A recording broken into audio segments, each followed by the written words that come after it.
July 15th, 2025, City of Franklin warm Planning out there, Commission. isn't it? Yes. City and Planning Commission meeting called to order. Roll call, please. Virginia Holtum, Here. Bill Carson, Here.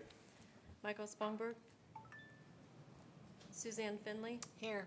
John Kempsky, Here. Irene Nally, Here. Michelle Stringer, Here. Matt McElroy, Here.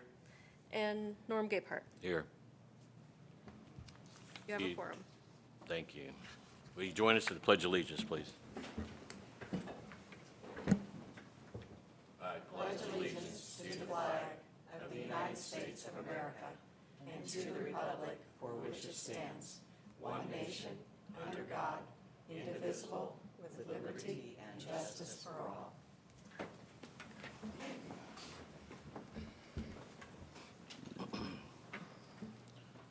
Do we have any motions or amendments, deletions, or corrections to the minutes for June 17th, 2025 on the approval for the minutes? Mr. Chairman, I reviewed them, and there was a change to effect, from affect to effect, and I think Joanna beat me to it and caught it, so I think she made that changed in the official minutes that are going to be handed to you for signature. Would anybody like to review those minutes that's been amended by the, is it any different than what we've received? No, just changing the word affect to word. effect. Okay. Yeah, on page 2. Any other discussion regarding it, or do we have a motion to approve as presented? Move to approve. Second. We have a motion and a second. All those in favor signify by saying aye. Aye. Those opposed, same sign. Passes unanimously. Swearing in, we have public hearings tonight, so Thank you, sir.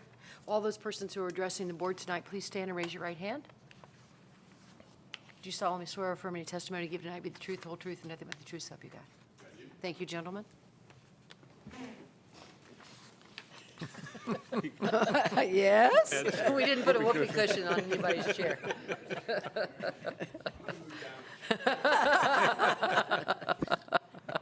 I would too. next on the agenda. Report of officers and committees, technical review committee report, June 19th, 2025. Joanna, would you help us on this, please? Sure. Technical Review Committee met on June 19th. There were 3 items on the agenda. The first item was for the Wawa subdivision and site improvements. This property is located at the northeast corner of Earlywood Drive and US 31. They are currently going through the review process. We're pending resubmittal for our review in order to move forward. The second item was a site development plan review for Patriot Defense. They are currently located at 2011 Earlywood Drive. They are proposing to construct an additional building south of their main building, and it will be for maintenance purposes. Then the third item was for the Franklin Community High School outdoor projects. Property is located at 2600 Cumberland Drive.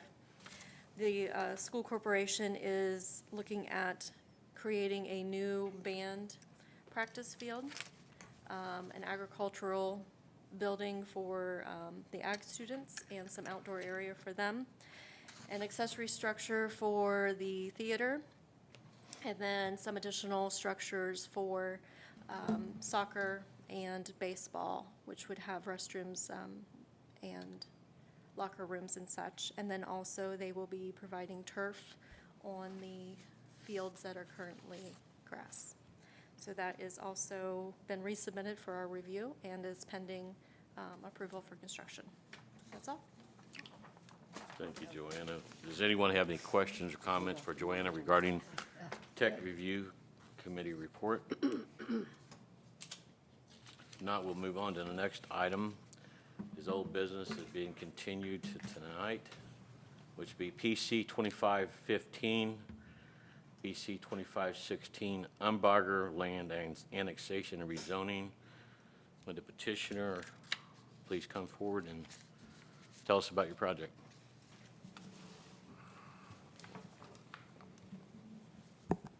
Good evening. For the record, Eric Prime, Van Valer Law Firm, Greenwood, on behalf of the petitioner, Arbor Homes. With me this evening is Tony Bagato and Dominic Dreyer from Arbor, as well as Joe Heck from Projects Plus, who are the engineers on the project. What we're here about this evening are two things. I have two jobs in front of you tonight. One is to discuss the annexation of this ground because it is currently in the county, even though it is on the west side of 65 and immediately south of Umbarger of the Armory.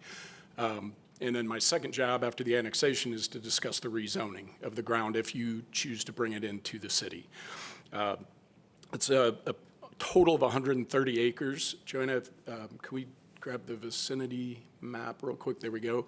So the blue outline is the area that we're discussing. If you're familiar with this area, down Umbarger Lane to County Road 75 would be the west. Umbarger would be the west boundary, and County Road 75 South would be the south boundary. The highway is the east boundary, and the Armory is the north boundary. So all told, that's 130 acres. But as you can see, there's a substantial portion, about 53 acres of the 130, that is all in woods and a pond and wetlands. And so while we are asking to bring that in because it is currently all one parcel, that will not be part of this development that we're proposing and will be zoned separately as ag. And that's the request. So 53 acres in ag to the north, 77 acres remaining to the south that is available for development. We're asking that that be brought in as RS3 with substantial commitments. Those commitments include that 49% of the lots that are to be developed will have to be comply with RS2 sizing, but will be interspersed. Joanna, can we hit the concept plan real quick? They will be interspersed in the development as opposed to having a RS2 section and an RS3 section that are separate and distinct. These will all be in together. So the pink lots, there will be 106 of those. I'm sorry, I had that reversed. The yellow lots, there will be 106 of those. Those are the larger RS2 size lots, and then the pink lots will be at 110 units will be the slightly smaller size. And so, but as I said, I have two jobs tonight. One is to talk to you about the annexation of this ground. It is a voluntary annexation, meaning that the landowners are consenting to the annexation. And that's obviously the first big thing you need to have is landowner consent. We've got that. Secondly, there has to be sufficient contiguity with existing city limits in order to bring the piece in. The minimum contiguous area is 12.5%. We actually have 38.5, so we're well above the minimum requirement for contiguity. And so from the annexation perspective, I think this is pretty easy. It's a piece of ground that's on the west side of the highway. It's surrounded at least north and west by existing city limits. It just seems like an odd spot to have a piece of the county and makes sense to bring it into the city. And then this also is in the Needham Fire Protection District, so it noted in your staff report is that as part of that, we were required to go to them and ask to be removed from that fire district so that Franklin Fire Department could have jurisdiction. They did pass a resolution to remove it. There's one final step for that we haven't done yet, which is to go to the commissioners and have them ratify the resolution, but that's kind of a rubber stamp, as I understand it, as long as the Fire Protection District was good with it, which they were. We've crossed that item off the to-do list. So in terms of the annexation, are we going to have separate votes this evening or one vote on both? There'll be three separate votes at the end. Okay. There will be separate votes, but if you'd like, in the matter of efficiency and given what we have here, if you want to Just make the presentation for all, but we do it will all. separate out the votes if that's okay with you, sir. That's fine by me. I did just want to note that in the staff report, staff was recommending a favorable recommendation on the annexation. So moving on to the rezone. I have to bore you, unfortunately, with the statutory criteria, but I promise to make this as painless as possible. There are certain statutory criteria that all of you must consider in determining whether or not a piece of property is worthy and subject to a rezoning. The first is paying reasonable regard to the comprehensive plan. That's item number one. We have done that. This fits within your comprehensive plan. You note on this slide in front of you that the staff's findings are listed here as well. So obviously, it goes without saying that we believe we meet all these statutory criteria, but I wanted you to see what the staff's findings were as well, just so you're fully informed. And staff agreed with our position that the comprehensive plan was being complied with. So the second statutory criteria is current conditions and character of the current structures and uses in the district. Again, staff found that it was single-family residential development would be a good use for this ground, particularly with the larger lots that we're providing that will be move-up homes. And they note that as the inventory of move-up homes is limited in the city, it's common for those homes to not be on the market very long, and that more inventory of that type of home would be desirable, and that this would be a good location for that. The third statutory criteria is that this is the most desirable use for the land in which each district is adapted. Again, staff's position was that since the homesteads at Hillview was completed in 2017, almost all of your development has been west of US 31, residential development. And so this is an area that is in need of some new development and fits in, again, with the comprehensive plan and with the area closer to the I-65 corridor will be beneficial to the city to have some additional housing out here. The fourth criteria is property values, conservation of property values throughout the city, throughout the planning jurisdiction, based upon the price points of these homes and the types of homes and size of lots that are going in. It's staff's opinion and our opinion that, if anything, this will help raise the values of the neighboring properties. And then finally, responsible growth and development. Staff's finding is that as long as it's the RS3 with commitments, then they are happy with this being responsible growth because it is a mix of first-time move-up homes and some next-step homes as well. So we believe it complies, and staff did as well. And then I'm not going to go through all of these with you, but there are 5 pages of commitments. These are written commitments that will run with the land, that we will be responsible for adhering to. Staff, I will just tell you, worked really diligently, Alex and Joanna, on helping us work through these and getting them into a format that was acceptable to them on behalf of the city. And so I can tell you these are extensive and are very detailed in terms of, and of course, they're going to be the ones that have to enforce these and figure out whether or not we're complying with them. So they wanted to make them as understandable and workable as possible, but yet still enforce things to a level that they were satisfied with. And I think we're there. Staff is supportive of the rezoning as well, as long as these commitments are part of the rezoning, and we are willing to have that be the case. I just wanted to point out a few things in here. The fourth item on the commitments talks about a trail system. An asphalt trail will be provided as an extension of the Franklin Greenways Trail and connect to the internal sidewalk system. That will include along Umbarger Trail connecting the existing sidewalk near the south property line of the Armory and bringing it down to 75 South, and then also along 75 South. There will also be proposed amenities, 4 different distinct green spaces, 2 playgrounds, 2 pocket parks within the subdivision for the use of the folks that live there. So a decent amount of green space.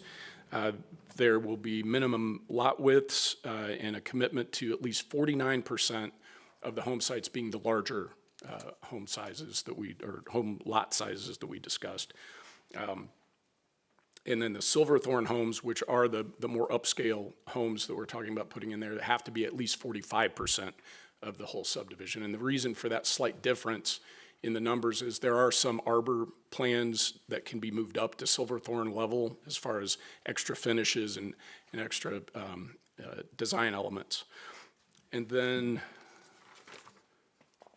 there is a lengthy section starting with item 14 going into item 15, regarding exterior finish materials, exterior colors. I'm not going to bore you with all those, but again, it shows you the depth that staff went to make sure that this, that the homes in this area would be acceptable to the city standards. So there, as I said, we have a total with subparts of 18 separate commitments that will be entered into here this evening. So that's the statutory criteria, that's the commitments, and we would, if you want to show Joanna, let's hit the elevations real quick. Yeah, this is just, these are examples. We don't have nice color pictures of every elevation that we have, so there, I think, is one of these in this whole series that maybe would not fit with our commitments, but be that as it may, these are examples, but we will certainly comply with the commitments. But these are the Arbor homes. These are traditional single-family homes, 1,200 to 3,200 square feet, plenty of options for the buyer, including sunrooms, flex spaces, third-car garages. Arbor's been building locally for over 30 years. We can hit the next one. These are still Arbor homes, but just other examples of what within that series they might look like. And these are the smaller lots that we are talking about, the more first-time move-up. And these probably will be the mid to upper 300s. And then Silverthorne is the more exclusive line. These are also traditional single-family homes, but larger square footage, 1,800 to 3,200. A lot of customization, personalization available in these. And if you hit one more, we've got some samples of those. These would be on the larger lots and probably run mid-400s.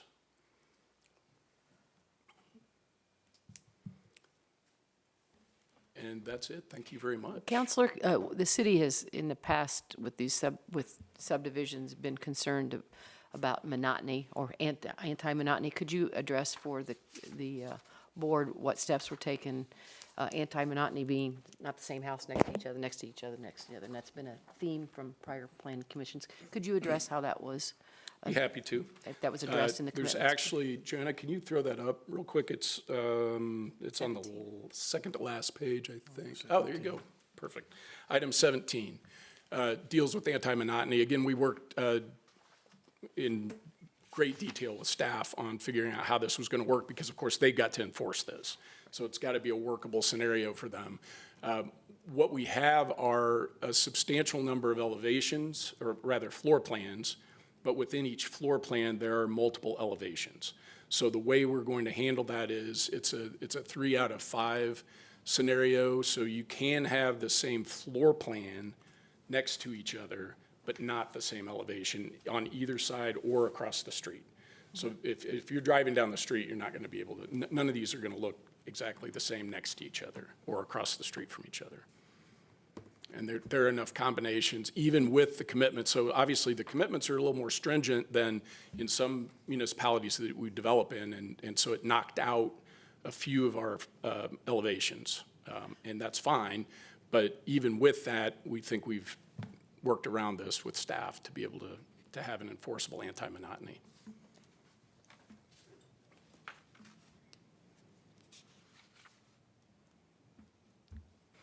Mr. Chairman, may I make just a comment from the legal standpoint, since we have some new members? We have the luxury of having new members to our Plan Commission, and there were 2 things that were mentioned that are not something that we see routinely. The first one is the Needham Fire District. We have, oftentimes when we're annexing property, they may be outside the jurisdiction of the City of Franklin Fire Department, but they'll be in a district fire department, and Needham is where this one is. As you're all aware, governments budget a year in advance for the next following year. So the legislature put in effect that if you're going to annex property into your municipality, the annexation does not become effective for at least 1 year after the January immediately after your annexation. So in this particular case, it wouldn't be effective until January of 2027.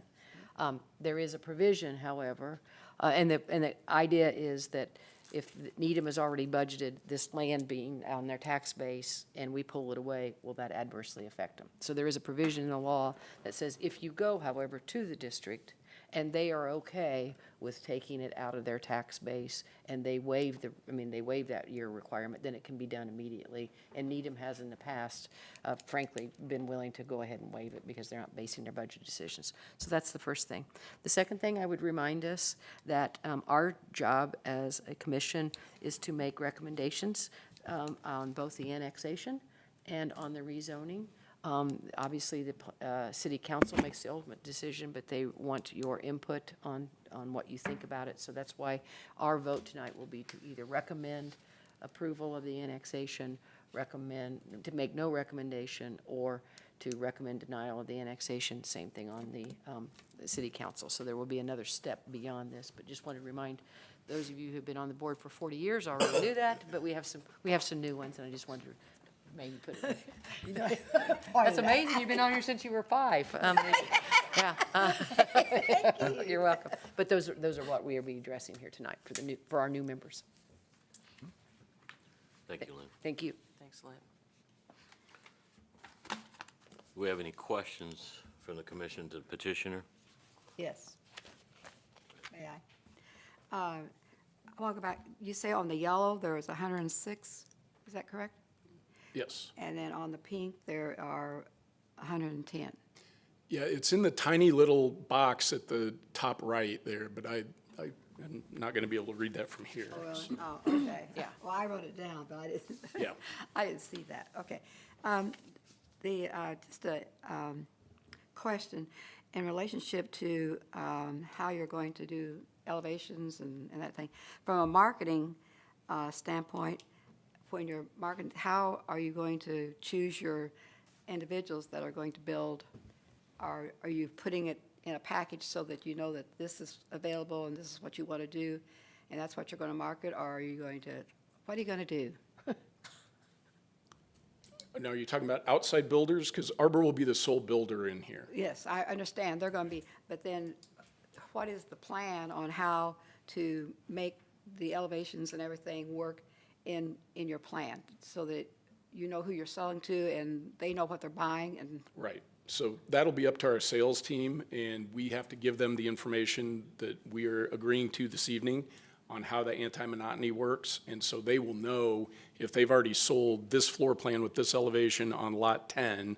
they can't do it again. Yeah, that's exactly how that works. And then, And staff, when they pull the building permit, will review it, and that's why they're referencing it has to be workable for the staff to be able to monitor the Monitor it. Okay. anti-monotony. yep, they'll double check us. They won't let us get away with it. Okay, So the way that we handle that on our end, when the building permit comes in, and Alex reviews it for the planning review, he'll pull up the recorded plat, and then as permits are issued, he'll put on what the model was it? name and elevation. So that way, as additional permits come in, either he or I or any other staff, depending on who's working, can pull up that plat and still be able to review incoming permits. And then it just allows us a checks and balances on what was And then, told. thank you. And another question, will this just be open totally with your signs up with lots for sale, or is it one section that you're starting? Are you going to phase this? Yeah, so, Yeah, there would be sections, starting towards the roadway would be the entrance. With this many homes, normally it'll be 2 sections. and they reach a point where by fire code, they have to have, once they get so many home sites, they have to have the second entrance or the second ingress egress, so that would come in on 75. Yeah, Right. so we would try to do one section that had both entrances, or we would just, if they're separate, or we may have to do one section. I don't think we've looked at that yet. That usually comes up when we're designing our primary plat, if this is approved. Have you guys actually done this before? We've mixed Silverthorne in with Arbor in the same subdivision? Tony, could you go to the microphone, please? Sorry. Yeah, Tony Bagato, Director of Entitlements. We have not done it like this where they're on the same block, kind of next to each other like that. This is our first time of trying this. Right. And so, and from a marketing side, we're discussing, we may have to just market it all as Silverthorne, so there's no confusion, but then they'll know which homes go on the larger plans won't fit on the smaller ones, so we'll just have to say, depending on which lot you pick, these are the homes that are available, but we may end up calling them all Silverthorne, just to make it easier Right. from the Okay. marketing side. For example, in Franklin, most people don't realize that in Franklin Lakes, there's actually two different standards of homes that were built in there. A number of years ago, we used to have a 20/20 option, that 20% of the lots could be 20% smaller than what the minimum standards were, which then allowed for that intermixing of size of homes, cost of homes. But if you've noticed, if you go into Franklin Lakes, it's almost impossible to tell which is on which. So that was our thinking as staff of, we need more of that in Franklin, and this lent itself as a great opportunity to be able to do that again. Yeah, no, it's a good plan. I like it.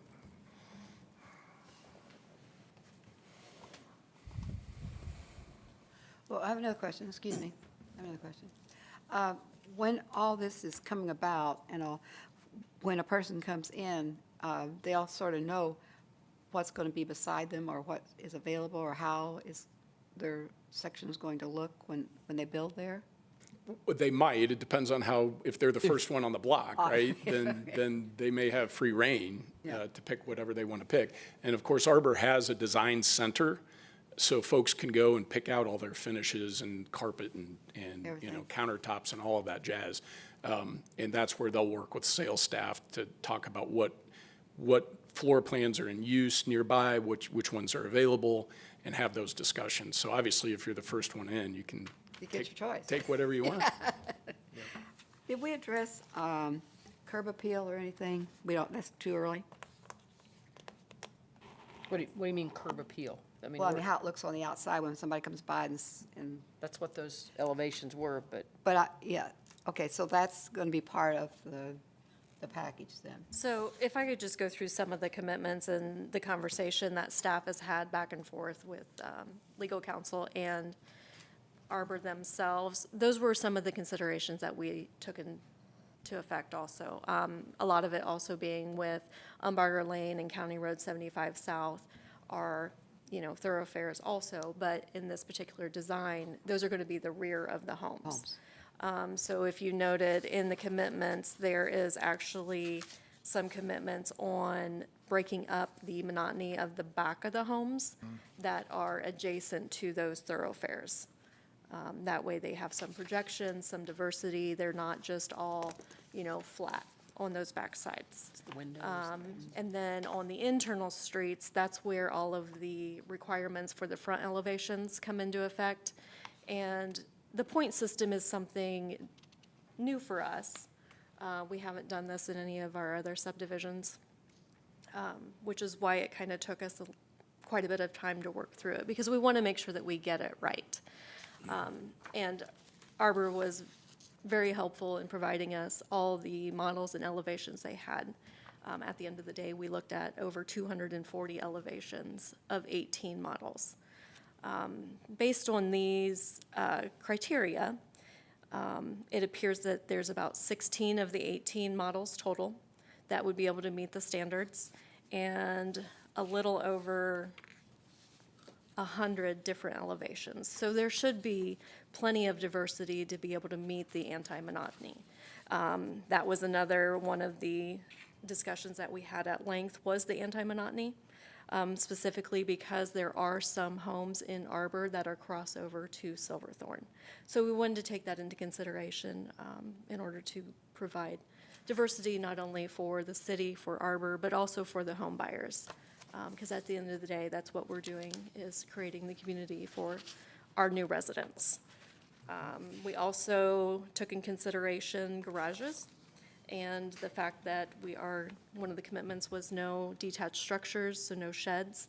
Wanted to make sure that the structures themselves had enough interior area of that garage to actually serve kind of as a, pseudo shed. So there, if you noted on item 16, that's where the discussion was regarding garages and the potential of having a 2-foot addition on one side if there wasn't sufficient amount interior to the home. So I would like the Plan Commission to know that Arbor and their legal counsel was very thorough and worked well with us. So I do appreciate all that, and I think at the end of the day, we should have a really good product. Well, I think y'all have done a great job in being specific and looking at all the details and making it all in writing, black and white, that can be seen and examined. You did a good job, all of you. And again, for our new folks, the actual subdivision will be reviewed again when the plats come through.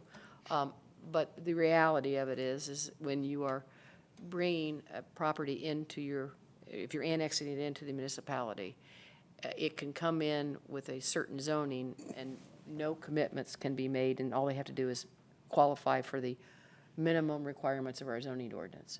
So I don't say trade-off, I say the working together sometimes is working with a developer and saying, okay, we can maybe give it a little more density in exchange for higher level commitments that we would normally get that they wouldn't. And the time to do that is when you do the rezoning, because then they become recorded commitments. And essentially, these commitments are in addition to our regular requirements under our ordinance. So they're a little higher than what we would normally have in our just basic zoning. But the exchange of that is then to get the design that they need to be able to make it a feasible project. So that's kind of why we do it at this stage. But you will see them again, assuming the city council determines that this is the direction they want to go. I'd like to also note that the commitments are written in a fashion that is not specific to a builder. They are universally applied, so should something unfortunately go awry, Someone else can come in. and it's already annexed and rezoned, these same commitments would apply for any future development. Good point, because we've had that happen before. We have had that We've had happen. yeah. May I ask you another question? On this, the RS3 that you have, you say the minimum is, living space is 1,200 square feet. Is that what you? I think that's correct. So the RS3 is the more dense, Right. smaller lots, but we're doing the combo, kind of a hybrid of RS2 and RS3. Would the 1,200 square feet be in the $300,000 range? The Arbor plans, yeah, they started at around that, yeah. So, yeah, there are smaller Silverthorne homes as well. So, I mean, if you're not looking for a 4-bedroom home, but you want to spend a little more money on your house, you could get a smaller Silverthorne. So it kind of, there is a little crossover, which is why Joanna was wanting to make sure that all of the standards made sense Okay. across both lines. Thank you. Any other questions? I have a couple, and I apologize for this. The staff, how many residential zoning classifications and single-family dwelling do we have? 3? No. R1, R2? How many? There you go. 2, 3, 4, 5, 6, 7, 8, 9. We don't have that. Yeah, we have all, that's in our zoning ordinance. We have. Oh, I was gonna Yeah, say she just that. pulled up our zoning ordinance because we've got residential transitional, we've got RTNs. we've So got- RS and all so is up those are there. all- Those are automatically in our, Yep. Those are our Zoning ordinance. standard residential zoning districts. Okay. I'm sorry, I can't see it from here. So we have rural residential, which is obviously 2 acres, 1 acre if they're on sewer. We have residential suburban neighborhood, which is mainly all of the existing subdivisions in Franklin. RS1, RS2, and RS3, which are all residential suburban. 1 being the largest lot size from 15,000 square feet down to RS3 being 7,200. RTN is residential traditional neighborhood, which is typically downtown. Then we also have RT1, RT2, and RT3, which are residential traditional lot standards ranging from 9,000 square feet to 5,000 square feet. The difference between the RT and the RS is that there are additional architectural requirements on the placement of garage and porches that would apply to the residential traditional zoning districts. For the sake of this type of development and being outside the downtown area, there's about 3 that would look to be, I mean, more than that, but in this type of development, RS1. I would say 2, 6. Yeah. Okay. 1, 2. The bottom 3, RT 1 through 3 and RS 1 through 3, because that's just based on if your garages are in front okay. or if they're set back. In that being said, I don't know of any other development out there, and I apologize because I'm not as familiar with Franklin as other communities. But in an interstate corridor, I wouldn't anticipate an R1. I personally wouldn't. When you start looking at the scale of housing, I personally believe this type of application of density fits well for an interstate corridor. When we start looking at those larger lots and those houses that are set in the midst, most people don't want to back up to an interstate. They want to be free from that perspective. So when I look at zonings like this, I think they've committed to a reasonable, based on the standards that we have on the lot widths and the size, I think they've blended and put together a pretty good proposal on the blend that fits an interstate corridor, and just in my opinion. Based on what I've seen before in the transition, you always have to have a transition in zoning to look, and you have warehouses on one side of the interstate, and you have that transition. Typically, what I've seen before is high-density apartments and those sort of things that transition with retail, and so this appears to me, for as a zoning classification, is a pretty good thing. The other part of the architectural standards, is there an ordinance per se in this? But they've committed above that. We do not have a City of Franklin standard ordinance for architectural standards. Okay. So this would serve as architectural standards for this property. So in essence, if they come in with a zoning approval, and the commission forwarded and the council said, just a zoning classification, they've committed several standards way above our zoning classification, period. Correct. And they met the criteria of square footage and then some. So the 18 commitments, I think, Yep, 18 with subsections. is way above the standard of what the city classifies in our ordinances per se. Correct. Okay. Are there covenants that go with this? They will have CCRs like all subdivisions do.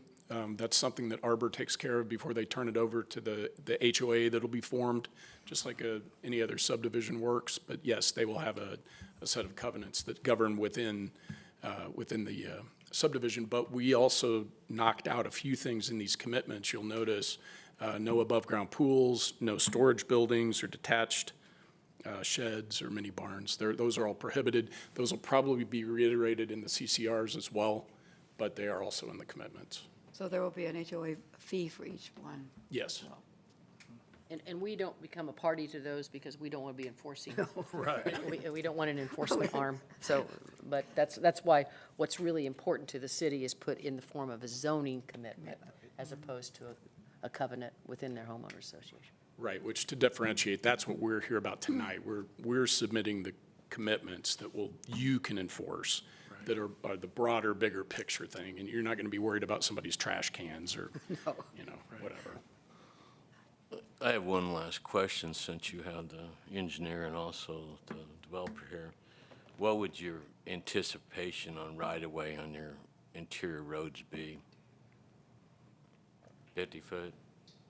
City standard, yeah. Okay, so based on that, and I respect the staff report, and I know they work diligently to make sure it works, but what kind of length of driveways are we anticipating on these with 20-foot setbacks and then a 50-foot right-of-way? 33, 35 foot from the curb, give or take? Okay. That's just an important variable that always bothers me or concerns me, but you've addressed that because the length of a car is approximately Oh, yeah. 16 to 18 feet, and so I appreciate you working through that. Never thought about that. Does anyone have any other questions, comments, concerns? I wanted to ask too, I was looking over the paperwork and I seen where you said that there would be stones and monuments that were saved upon the survey layout. With that being said, with the woods, will you guys be keeping some of the trees or none of We're the not, trees? we're not or touching the no? woods. That actually will be a Okay. separate, the current owners of the whole piece are keeping Yes. that Okay, piece. all right, okay. So, I yeah. just wanted to get that Yeah, out there Arbor, too. Arbor won't be doing anything up in the woods. Okay, great. Thank you. It's pretty wet, so it's got, Yeah. it's got some restrictions. History tells me if there's been farmland that has woods in it, it's not because they like the woods. It tells me they couldn't, Yeah. tells me they Couldn't do enough couldn't, with tells it. me they couldn't farm it, so.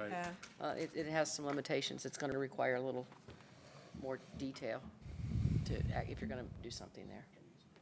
Before we get to consideration for a motion, do we have any more questions, concerns, or thoughts regarding these petitions? You want to note that?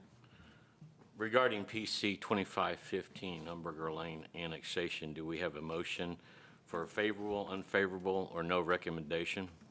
I move to forward a favorable recommendation to the Franklin City Council. You wanna make a staff report, Joanna, on the record, or you feel comfortable with the, I feel comfortable. okay, thank you. I second it. We have a motion and a second, Carson and Holton. All those in favor signify by aye. Aye. Those opposed, same sign. Passes unanimously. Do you need to do a staff report on the next year? So the second request would be PC 2516 for rezoning of the north 53 acres to agriculture. Staff would recommend that a favorable recommendation be forwarded to city council. I make a motion to approve. Make a motion. I second.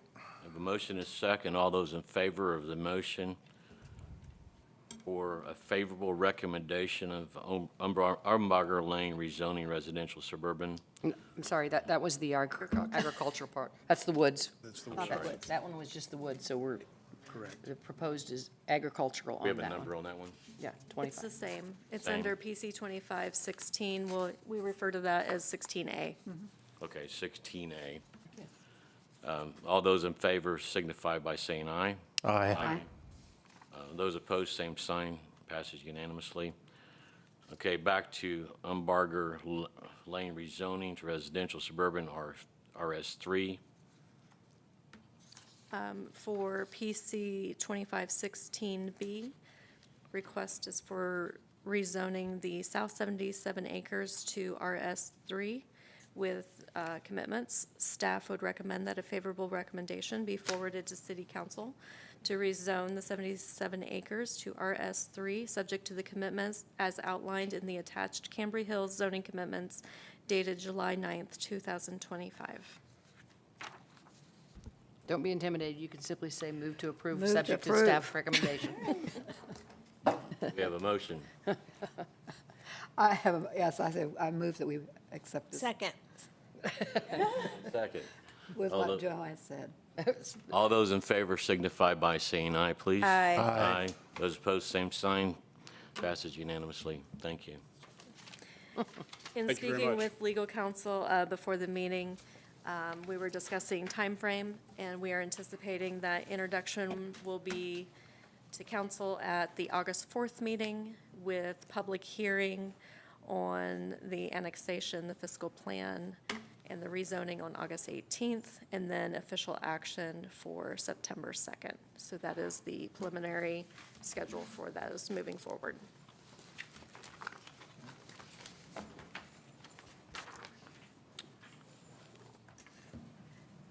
Okay.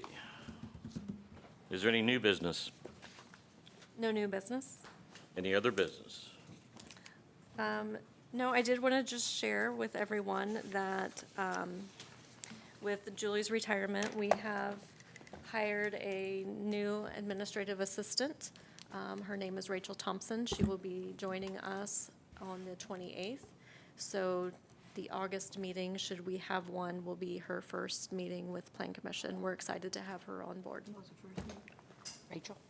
And that's all. Thank you for the update. Do we have a motion